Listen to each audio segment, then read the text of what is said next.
nila upang ganap na maging handa bilang isa sa mga responders sa tuwing nagkakaroon ng kalamidad sa probinsya. Bilang pagbubukas ng pagsasanay na isinagawa sa headquarters ng Coast Guard Station Calapan, Calapan Port sa Barangay San Antonio, isang programang isinagawa kung saan ilang pananalita ang ibinahagi ni na Senior CPO Deputy Station Commander Benito Vidal at Station Commander Lieutenant Alger Cafrante para sa lahat ng naroroon. Ayon kay Calapan Coast Guard Station Commander Lieutenant Rica Frente, 15 kawani ng kanilang ahensya ang muling sumailalim sa pagsasanay nito upang ganap silang maging handa sa pagresponde bilang siyang main function at hangarin ng Philippine Coast Guard. Coast Guard, yun talaga ang isa sa mga main function niya, yung pagdating sa search and rescue operation sa mga maritime incident at maging sa mga pagbaha naman. Yun ang ini-intensify natin. So, kaya ngayon nagsasagawa tayo ulit ng water search and rescue training sa ating mga tauhan upang ma-refresh yung kanilang mga kaalaman.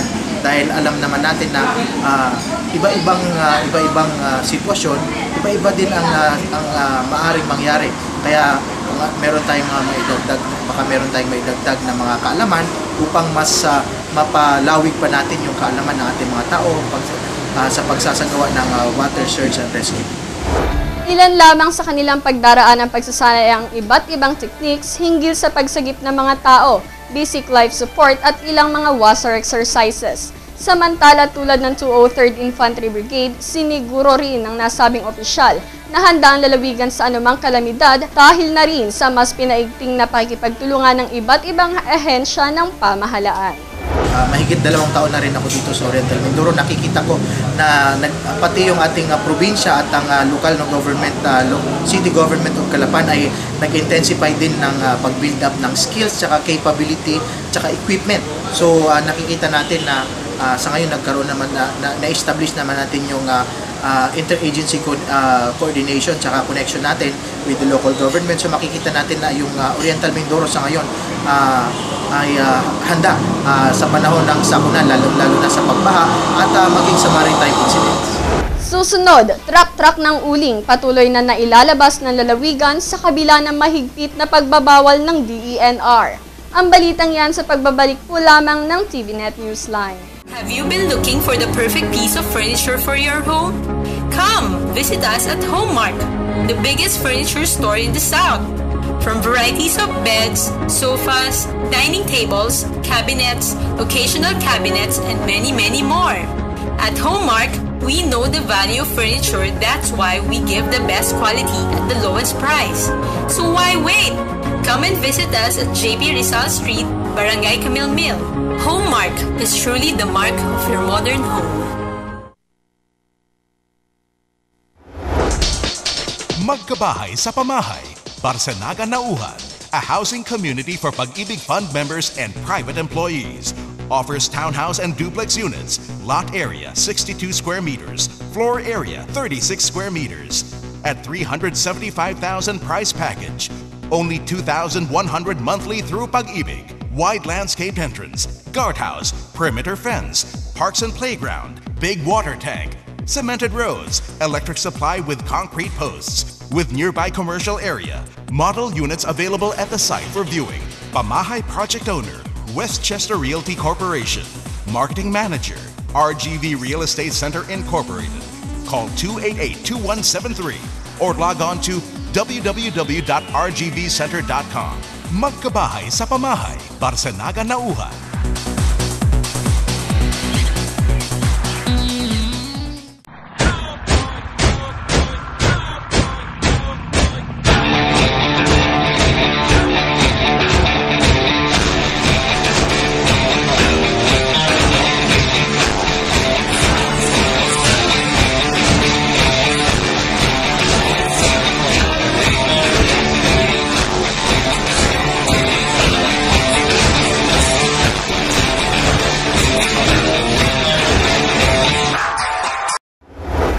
Sa kabila ng mahigpit na pagpapatupad ng Department of Environment and Natural Resources Office na nakabase dito sa lungsod sa pamamagitan ng mahigpit na pag-iinspeksyon na ginagawa sa kanila ng DENR Centro Calapan Monitoring Station, patuloy pa rin na nakakabiyahe palabas na lalawigan ang mga truck na may kargang uling.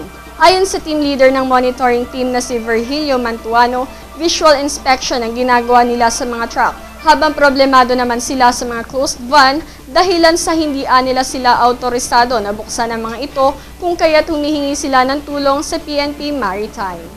Yung sa closed van, hindi kami pwedeng magpa-open ng van. Ngayon, pwede lang kami sa van kung mayroong impormasyon na galing sa labas, nahingi kami ng tulong sa PNP para mabuksan. Pero yung sa mga jeep yun, yung visual nakikita namin, pagdaan dito, tinitingnan muna namin yung papeles kung kompleto. Basta walang permit, automatic na huli yan. Hinggil naman sa dami ng mga uling na ikinakarga ng mga truck, kung lumalampas aniya sa limit ang mga ito ay kinukumpiska nila at dinadala sa kanilang opisina. Basta aniya walang permit ay hinuhuli nila ito at nakatakdang harapin ang penalty dahil sa kanilang naging bayolasyon. Aniya pa kalimitan sa mga nagbibiyahe ng uling ay mula sa mga bayan sa katimugang bahagi ng lalawigan tulad ng Bulalakaw, Bansud at Mansalay. Pangunahing tinitingnan nila ay ang transport permit at Xerox copy ng titulo ng lupa na pinagkunan ng uling at nagbibilang din sila ng karga ng mga ito kung nakikita nila na overloaded ang mga truck. Ngunit para naman sa mga environmentalist, palaisipan kung bakit binibigyan ng permit ang mga ito maging ang pag-uuling gayong halos makalbo na ang kabundukan bunsod ng naturang aktibidad.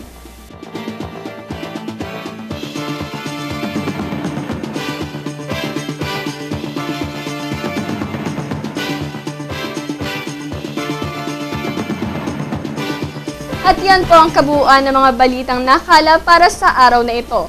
Para po sa inyong comments or suggestions, mga balita at impormasyon na nais ninyong iparating sa aming programa, tumawag po lamang sa TVNet hotline sa numero bilang 043-288-4240. Ito po ang TVNet Newsline, katotohanan at serbisyo hatid sa mga Mindoreño. Ako po si Jennifer Bermejo na nag-iiwan sa inyo ng isang mapayapa at magandang gabi. Marami pong salamat sa inyong walang sawang pagsubaybay.